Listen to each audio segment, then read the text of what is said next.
ইয়ানজুরুল ইনসান, মানুষ কি তার সৃষ্টির দিকে তাকায় না? মিম্মা খুলিকা, তার কি দিয়ে সৃষ্টি করা হয়েছে? খুলিকা মিম্মা দাফিক, তাকে পেটে স্থলিত পানি থেকে সৃষ্টি করা হয়েছে।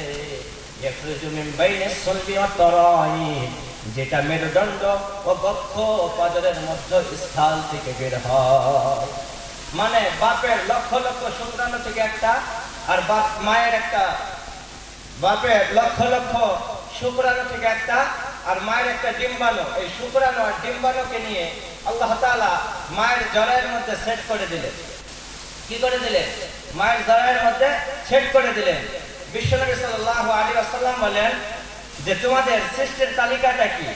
ইন্না আহাদাকুম ইজমাউ খালকুহু ফি বাতনি উম্মিহি 40 ইয়াওমা নুতফা, যে তোমরা সবাই প্রথম মায়ের পেটে 40 দিন পর্যন্ত ছিল নুতফা, মানে নাপাক পানি, শুক্রবিন্দু। আবার এটা ধীরে ধীরে বাড়ে আর ধাবিত হয় রক্তর দিকে। এটা ধীরে ধীরে বাড়ে এবং রক্তর দিকে ধাবিত হয়। আবার ঠিক 40 দিন পর এটা রক্তপিণ্ডে পরিণত হয়ে যায়।